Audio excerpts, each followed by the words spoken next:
తెలుగు రాష్ట్రాల్లో చాలా ప్రాంతాల్లో బెట్ట పరిస్థితులు రాజ్యమేలుతున్నాయి.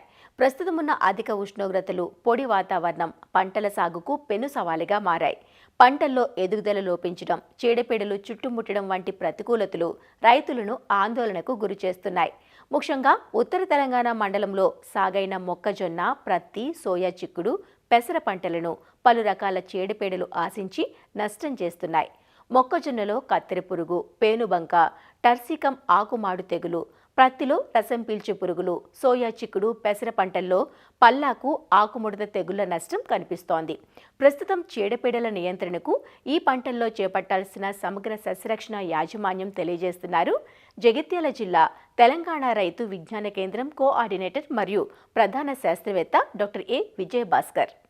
ప్రస్తుతము ఎలనిన్ ప్రభావం వల్ల రైతన్నలు పత్తి మరి మొక్కజొన్న, పెసర, సోయా చిక్కుల్లో కొన్ని చీడపీడల యొక్క ఉధృతిని ఎదుర్కొంటున్నారు.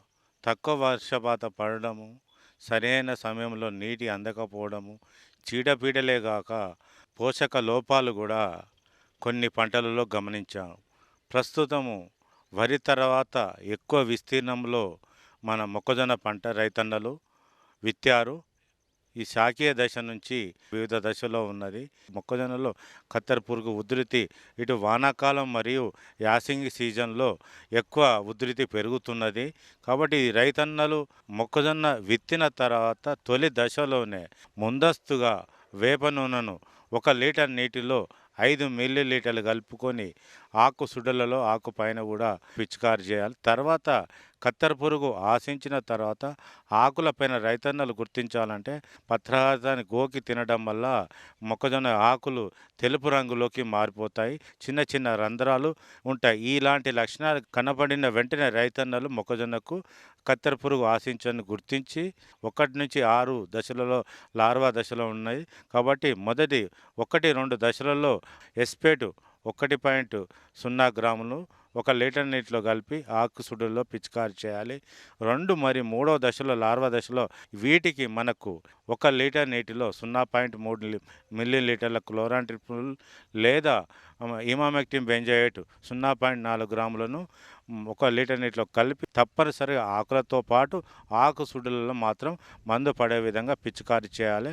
మరి 4-5 దశలో లార్వాలు, మరి 6వ దశలో కూడా లార్వాలు 9 పాలు ఇసుక 1 పాలు సున్నం కలుపుకొని మన ఆకు సుడులలో ఈ మిశ్రమాన్ని వేసుకున్నట్టయితే ఈ కత్తెర పురుగు యొక్క ఊపిరాడకుండా అది కూడా చనిపోయే అవకాశం ఉన్నది.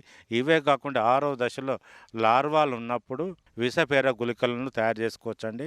అంటే 10 కిలోల తౌడుకు 2 కిలోల బెల్లం కలిపి దీనికి సరిపోయేంత 2 నుంచి 3 లీటర్ల నీరును కలుపుకొని 24 గంటలు పులియబెట్టిన తర్వాత 100 గ్రాముల థయోడి కార్బన్ మందును ఈ కలుపుకొని చిన్న చిన్న గుళికలు చేసుకొని ఈ మొక్కజొన్న యొక్క ఆకుసుడులతో పాటు మన నేలపైన కూడా వేసుకున్నట్టయితే ఈ మన యొక్క కత్తెర పురుగు యొక్క లార్వాను చంపవచ్చు.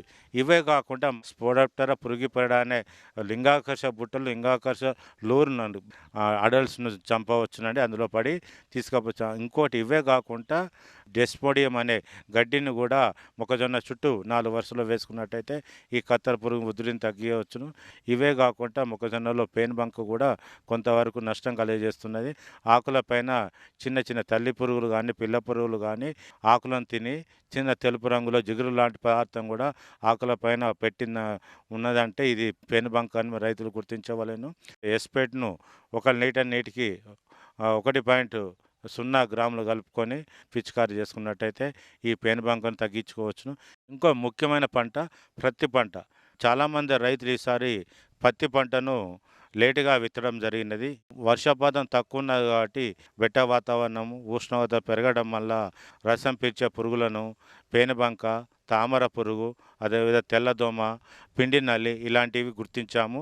ఈ రసం పీల్చే పురుగుల యొక్క ఉధృతిని తగ్గించుకోవడానికి 30 రోజుల దశలో మరి 45 రోజుల దశలో కాండానికి బొట్టు పెట్టే పద్ధతిని తప్పనిసరిగా పాటించాలి. 1:4 నిష్పత్తులలో 1 పాలు మోనోక్రోటోఫాస్ మరి 4 పాలు నీళ్లు తీసుకొని ఈ ఒక మిశ్రమం తయారు చేసుకొని బ్రష్ ద్వారా మన పత్తి యొక్క కింది భాగంలో కాండం పైన మనం పూసుకున్నట్టయితే చాలా వరకు ఈ రసం పీల్చే పురుగులైన పేనుబంక, తామర పురుగును మరియు తెల్లదోమను కూడా పిండి నల్లిని కూడా కొంతవరకు తగ్గించుకోవచ్చు.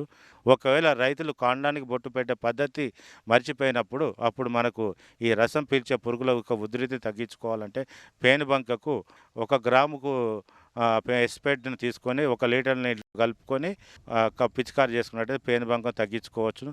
తామర పురుగులు కానీ మరియు తెల్లదోమ కానీ ఉధృతి ఎక్కువయ్యే అవకాశం ఉన్నది. తామర పురుగుల యొక్క ఉధృతిని తగ్గించుకోవాలంటే పత్తి పంటకు ఒక అడుగు భాగం ఎత్తు పై భాగంలో నీలిరంగు అట్టలు పెట్టుకున్నట్టయితే ఈ కొంతవరకు తగ్గించుకోవచ్చు.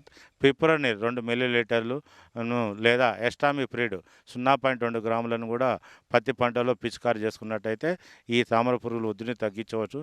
ఈ తెల్లదోమ కూడా పత్తి పంటలో ఎక్కువ ఆశించి టొబాకో స్ట్రీక్ వైరస్ను కూడా వ్యాప్తి చెందే అవకాశం ఉన్నది. కాబట్టి ముందుగా టొబాకో స్ట్రీక్ వైరస్ను రాకుండా ఉండాలంటే ఆ వయ్యారి బామ, తుత్తూరు బొండ అనే మన కలుపు మొక్కలు లేకుండా చూడాలండి.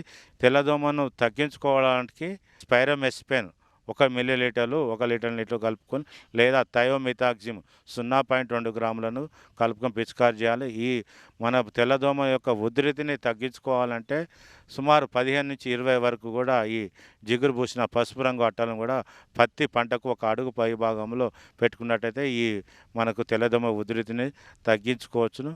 సోయా చిక్కుడు, పెసర పంటలలో కూడా కొన్ని రకాలైన తెగుళ్ళు కూడా వ్యాపించాయి. ఇవి సోయా చిక్కుల్లో పల్లాకు తెగులు కూడా ఆకంతా పసుపు రంగులోకి మారిపోతాయి. ఇది ఒక వైరస్ అంటారు. దీన్ని పల్లాకు తెగులు అంటారు. ఈ పల్లాకు తెగులు వ్యాప్తి చేసేది తెల్లదోమ. ఈ తెల్లదోమను తగ్గించుకోవాలన్నా పసుపు రంగు జిగురు పూసిన అట్టలు కూడా మనకు సోయా చిక్కులో 1 అడుగు భాగం పైన ఎత్తుకొని వయ్యారి బామ, తుత్తూరు బెండ ఉండకుండా నీట్గా ఉంచుకున్నట్టయితే పల్లాకు తెగులు తగ్గించవచ్చును. పెసర పంట కూడా చాలామంది వేశారు. కొంతమంది పచ్చి రొట్టె కూడా వేసి భూమిలో నత్రజని స్థిరీకరించడానికి కూడా వాడుతున్నారు.